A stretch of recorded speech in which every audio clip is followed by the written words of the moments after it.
कहानी की लेखिका है विनीता मोहता। मुंबई में ऑफिस के केबिन में बैठे विजय जी यूट्यूब पर अपने हॉरर चैनल की प्रोग्रेस देख रहे थे। प्रोग्रेस वैसे तो काफी अच्छी थी, मगर कंपैरेटिवली बढ़ने के बजाय थोड़ी कम हो गई थी। चिंतित हो उन्होंने अपने चैनल की स्टोरी राइटर विनीता को फोन लगाया। विनीता जी, वैसे तो स्टोरी बहुत अच्छी है, मगर व्यू थोड़े कम आ रहे हैं, हमें कुछ सोचना पड़ेगा।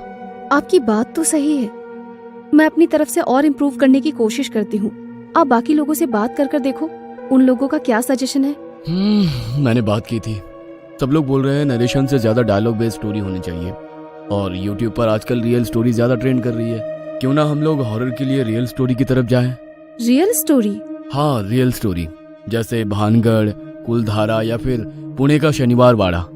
आप शनिवार वाड़ा पर कोई स्टोरी लिखिए ना। शनिवार वाड़ा के बारे में कुछ सुना तो है, मगर ज्यादा कुछ नहीं पता है। आप गूगल पर उसकी स्टोरी सर्च कर लीजिए, या फिर बेहतर यही रहेगा कि आप खुद शनिवार वाड़ा जाकर देखिए, लोगों से मिलिए, फिर स्टोरी लिखना। स्टोरी काल्पनिक नहीं, मुझे रियल चाहिए। ठीक है, मैं शनिवार वाड़ा के बारे में कुछ प्लान करती हूँ। इस शनिवार को पूर्णिमा है, कहा जाता है कि पूर्णिमा के दिन वहाँ पर जाने की मनाही होती है। क्यों ना इस वीकेंड आप वहाँ चले जाओ। विजय जी से बात करने के बाद विनीता अपनी स्टोरी की तैयारी करने के लिए लग जाती है। सबसे पहले वो गूगल पर शनिवार वाड़ा के बारे में जानकारी निकालने लगती है। शनिवार वाड़ा का निर्माण पेशवा बाजीराव प्रथम ने करवाया था। वह मराठा साम्राज्य छत्रपति शाहू महाराज के अधीन एक सेनापति थे। गूगल से और भी सारी जानकारी लेकर विनीता अपने कलीग श्रद्धा के साथ मुंबई से पुणे के लिए निकल गई। विनीता, मैंने सुना है शनिवार वाड़ा बनने के 85 सालों तक पेशवा का अधिकार रहा था, मगर उसके बाद फिर अंग्रेजों ने अधिकार जमा लिया। हाँ, सही सुना है। क्या वहाँ पर सच में कोई आत्मा रहती है? हाँ, अगर गूगल की मानो तो वहाँ पर 18 वर्षीय नारायण राव की आत्मा है, जो हर पूनम को मदद के लिए आवाज लगाती है। कई लोगों ने उसकी आवाज सुनने का दावा किया है। पूनम, वो तो आज ही है।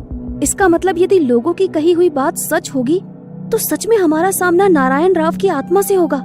आत्मा से सामना होगा या नहीं वो तो नहीं पता, मगर इतना जरूर पता है कि वो महल अपने अंदर कई सारे रहस्यों को छुपाए हुए है। कई लोगों ने नारायण राव के आखिरी शब्दों को सुना है। आखिरी शब्द? सिंहासन की लड़ाई में किसी ने धोखे से नारायण राव को मार दिया था। नारायण राव खुद को बचाने के लिए अपने काका को बुला रहे थे। उनके आखिरी शब्द थे, काका म्हाला बचाव। कहा जाता है आज भी कई लोगों ने पूर्णिमा की रात को नारायण राव की आवाज को सुना है। मतलब नारायण राव की आत्मा खुद को मिले धोखे के कारण भटक रही है। हाँ, शायद। इस महल के बारे में एक और कहानी है। 1828 में इस महल में भयंकर आग लगी थी, जो 7 दिनों तक जलती रही थी। उस आग के कारण महल का बहुत सा हिस्सा प्रभावित हो गया था, मगर आज तक उस आग के लगने के बारे में कुछ पता नहीं चला। शनिवार वाड़ा के बारे में जितना सुना था, ये तो उससे भी ज्यादा रहस्यमय लग रहा है। वो तो वहीं जाकर पता लगेगा। दोनों बातें करते करते शनिवार वाड़ा तक पहुंच चुकी थी। उस महल की खूबसूरती आज भी बरकरार है। यह देख दोनों हैरान थी। इस महल को बनाने वाले कारीगरों का जवाब नहीं, आज भी कितना खूबसूरत लग रहा है। श्रद्धा, अपना कैमरा रेडी रखो, कुछ लोगों के इंटरव्यू लेंगे और पूरे महल की रिकॉर्डिंग करेंगे, ताकि ब्लॉग बनाने में कोई भी दिक्कत ना हो। और हाँ, एक बात का विशेष ध्यान रखना, हम लोगों को रात होने के पहले यहाँ से निकलना है। दोनों बातें करती हुई शनिवार वाड़ा महल के भीतर दाखिल हो गई। श्रद्धा महल को रिकॉर्ड कर रही थी और विनीता लोगों से बातें करते हुए जरूरी बातें अपनी डायरी में नोट करती जा रही थी। श्रद्धा रिकॉर्डिंग करते हुए महल के पुराने हिस्से में आ गई थी, जो जलने के बाद थोड़ा सा नष्ट हो गया था। वहां पर श्रद्धा को कोई परछाई नजर आ रही थी। श्रद्धा सम्मोहित हो रिकॉर्डिंग करते हुए उस परछाई के पीछे पीछे जाने लगी। वहां पर उस समय कोई भी नहीं था। श्रद्धा को अपना होश नहीं था।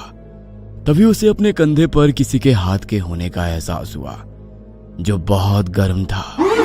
वह तेजी से चीखती हुई पलटी तो सामने विनीता खड़ी थी। क्या हुआ?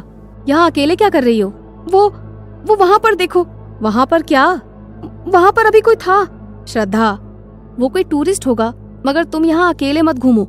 यहाँ के बारे में हमें जितनी जानकारी इकट्ठा हो सकती है इकट्ठा कर करके यहाँ से जल्दी निकल जाएंगे। वैसे भी बहुत बड़ा महल है, घूमते हुए टाइम लग जाएगा, इसीलिए नो नेगेटिव थॉट्स, ओके? और हाँ, मुझसे ज्यादा दूर मत जाना, मेरे आसपास ही रहना। हम दोनों साथ में रहेंगे तो ठीक रहेंगे। ओके। बोलते हुए श्रद्धा कुछ फोटोज लेने लगी। अचानक उसे कैमरे में से एक दीवार पर खून के धब्बे ताजे नजर आ रहे थे। खून बह रहा था। कैमरा हटाकर जैसे ही उसने दीवार की तरफ देखने लगी तो वहां पर कोई धब्बा नहीं था। श्रद्धा को लगा कि ये उसके मन का वहम होगा, मगर फिर भी वो तुरंत विनीता के पास जाकर खड़ी हो गई। विनीता किसी से बात कर रही थी।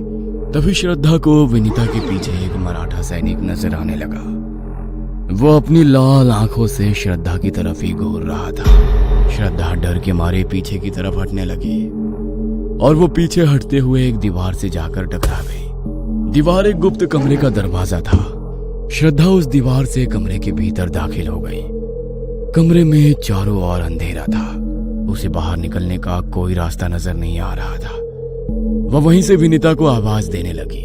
विनीता, कहाँ हो तुम? Please help me Vinita. इस तरफ कुछ देर बाद विनीता को श्रद्धा का ध्यान आया तो वो वहां पर नहीं थी। विनीता उसका फोन ट्राई करने लगी मगर फोन नॉट रीचेबल था। अब ये श्रद्धा कहाँ चली गई? कहाँ ढूंढूं उसे? फोन भी नहीं लग रहा है। शाम का वक्त भी हो गया है। हमें यहाँ से निकलना भी है। श्रद्धा, कहाँ हो तुम? प्लीज मजाक मत करो। विनीता को समझ नहीं आ रहा था कि वो क्या करे। डर के कारण उसके शरीर से पसीना निकल रहा था। टूरिस्ट अब उस महल को छोड़कर जाने लगे थे। कुछ ही लोग बचे थे जिन्हें गार्ड महल के बाहर निकाल रहा था। मैडम जी, बाहर चलिए, अब इसे बंद करने का समय हो गया, इसलिए सभी को महल से बाहर निकलना है। मेरी कलीग नजर नहीं आ रही है। प्लीज इसे ढूंढने में मेरी मदद करो। देखिए, वो भी दूसरे लोगों के साथ बाहर निकल गई होंगी। आपको बाहर मिल जाएंगे, प्लीज अभी महल खाली करो। बोलते हुए गार्ड दूसरे लोगों को निकालने के लिए चला गया। श्रद्धा मुझे बिना बताए कहीं नहीं जा सकती। वो इसी महल में है, मगर कहाँ? मुझे उसे ढूंढना होगा। एक तरफ विनीता श्रद्धा को ढूंढ रही थी, दूसरी तरफ श्रद्धा कमरे से बाहर निकलने का रास्ता ढूंढ रही थी, मगर अंधेरे में उसे कुछ भी समझ में नहीं आ रहा था। वो चलते हुए दूसरे कमरे में पहुंच गई, जहां पर लगभग 18 वर्षीय बालक मराठा सैनिकों की वेशभूषा में खड़ा था। पास ही एक बुजुर्ग राघव बा खड़े थे। काका, इतनी कम उम्र में लोगों ने मुझे पेशवा घोषित कर दिया। मैं अभी राजकाल संभालने के लायक नहीं हूँ। नारायण राव, वो तो आने वाला वक्त बताएगा कि तुम कितने काबिल हो। अभी जरूरी काम से रात के वक्त एक विशेष सभा का आयोजन किया गया है। तुम सभा में चलने की तैयारी करो। राघव बा के कहने पर नारायण राव सभा में जाने के लिए तैयार हो रहा था, मगर अभी उसके कमरे में कुछ सैनिक घुस आए और उन्होंने धोखे से नारायण राव को मार दिया। काका, मला बचाओ। हाँ नारायण, मैं आता हूं, कहकर वो आगे बढ़े और अपनी कमर से एक कटारी निकालकर उन्होंने नारायण राव के पेट में डाल दी। भाई साहब के मरने के बाद पेशवाई मुझे मिलनी थी, मगर उनके छोटे बेटे को मिल गई। मगर अभी खानदान में कोई नहीं बचा है। आज से मराठा साम्राज्य का पेशवा मैं हूँ, राघोबा। नारायण, जो दर्द के कारण बेसुध था, राघोबा की बात सुनकर गुस्से में बोला, आपने इस महल, इस पेशवाई के लिए मुझे मारा है, मगर मेरे बाद अब सिंहासन पर कोई नहीं बैठेगा। कहते हुए नारायण राव की मौत हो गई। आज पूर्णिमा की रात पूरा इतिहास खुद को दोहरा रहा था। उस इतिहास की साक्षी बनी श्रद्धा की हालत खराब थी। तभी उसे अपने कंधे पर किसी के हाथ का एहसास हुआ। उसे लगा विनीता होगी। विनीता, देखा तुमने जो कुछ भी अभी यहाँ पर हुआ? हाँ। कहते हुए वो जैसे ही पलटी, सामने नारायण राव खड़ा था। मैंने कहा था ना, इस महल में कोई नहीं रुक सकता, मगर अब तुम सब सारी सच्चाई जान चुकी हो। तुम्हें ये सारी सच्चाई लोगों को बतानी होगी। कहते हुए नारायण राव से अदृश्य हो गया। महल के बाहर खड़ी विनीता सुबह होने का इंतजार कर रही थी ताकि श्रद्धा को ढूंढ सके। सुबह सिक्योरिटी के बाहर बार मना करने के बावजूद विनीता पूरे महल में श्रद्धा को ढूंढ रही थी।